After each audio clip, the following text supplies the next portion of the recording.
चौथे क्रम में मनुष्य विज्ञान के युग में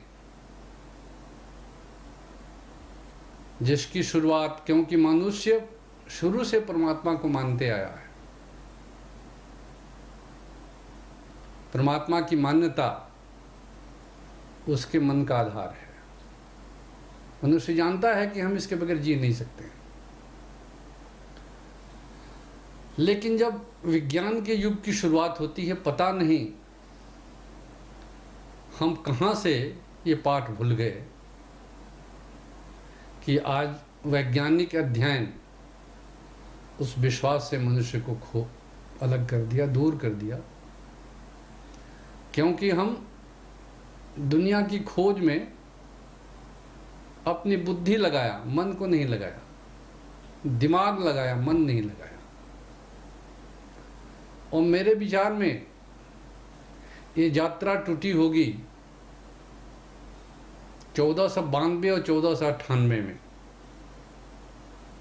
1492 में जो कोलंबस पाल के जहाज पर अमेरिका की खोज किया होगा, चल करके हवा से रुख से वहाँ पहुँचा होगा, और कोलंबस ने अपनी पीठ थपथपाई, शाबाश तुमने प्रकृति पर विजय पाई। परमात्मा के प्रति शुक्रगुजार नहीं हुआ, अपनी पीठ ठोकी। और 1498 में जब वास्को डी गामा वैसे ही पाल के जहाज पर चढ़कर और भारत कैलिकट के कोस्ट पर पहुंचा होगा, उसने भी अपनी पीठ थपथपाई कि प्रकृति पर विजय प्राप्त कर लिया। इसी के बाद से विज्ञान का युग आरंभ होता है। वैज्ञानिकों ने नई नई दृष्टि दी, प्रकृति की मिस्ट्री को हमने वैज्ञानिक खोज से जानने की कोशिश की, और उन वैज्ञानिक आविष्कारों को हमने प्रयोग में लाया, उसने तकनीक दी, उस पर आधारित उद्योग बने, औद्योगिक क्रांति हुई, दुनिया में सुख समृद्धि बढ़ी, मनुष्य को शारीरिक आराम पहुंचा, कहने के लिए भौतिक चैन की जिंदगी मिली, लेकिन विश्वास उससे छिन गया। एक पाया और जो कीमत दी उसमें उसका विश्वास चला गया। आज अगर हम देखें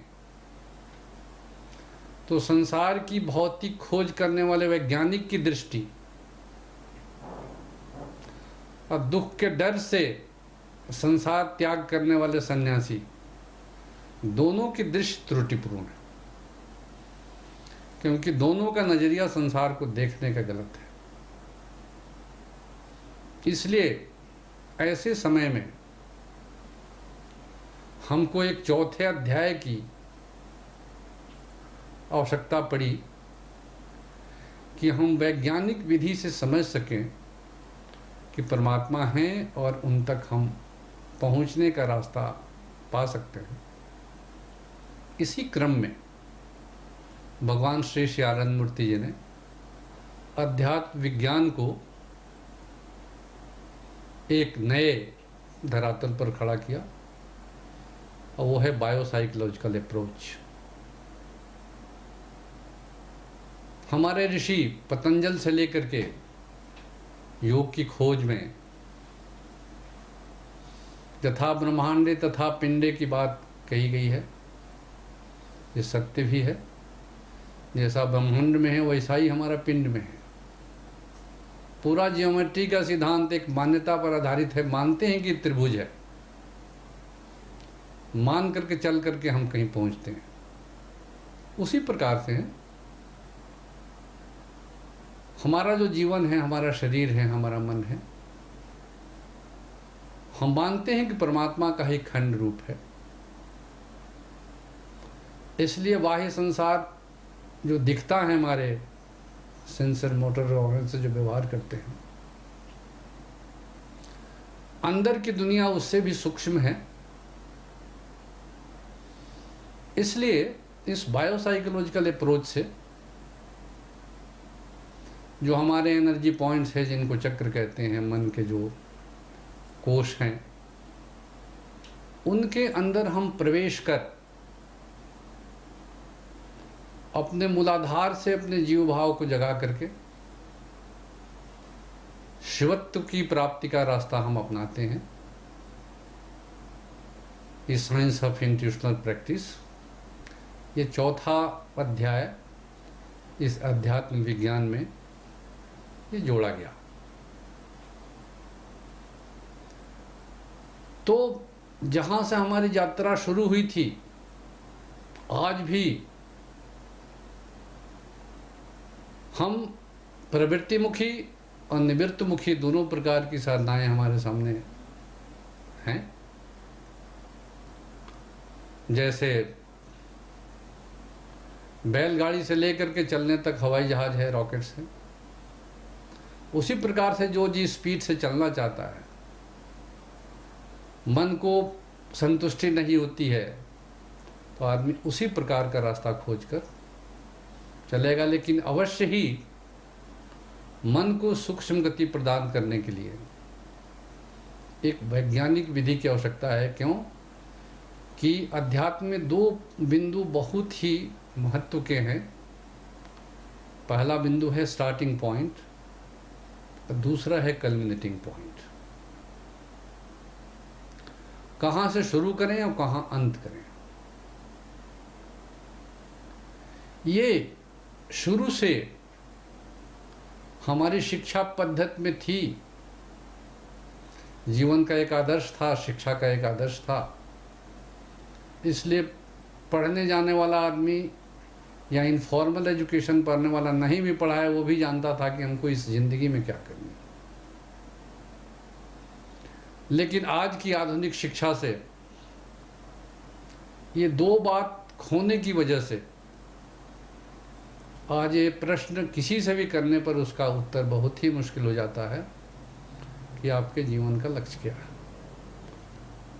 आदमी निश्चित रूप से 90% आदमी जवाब देता, अभी हमने निश्चय नहीं किया। जब जीवन का कोई लक्ष्य नहीं हो तो आप बताएं वो आदमी जिस परिवार का सदस्य हो, उस परिवार का क्या होगा। वो आदमी अवश्य ही किसी न किसी समाज का सदस्य है, उस समाज का क्या होगा। वो आदमी अवश्य ही किसी देश का नागरिक है, उस देश का क्या होगा। इसलिए आज बहुत गंभीरता से सोचने की बात है कि जीवन का लक्ष्य निश्चित करना बहुत ही आवश्यक है। इसलिए ब्रह्म विज्ञान में ही नहीं, जीवन की आधारशिला रखने पर हर आदमी को, चाहे अध्यात्म के रास्ते पर चले या न चले, उसके जीवन का लक्ष्य अति आवश्यक है।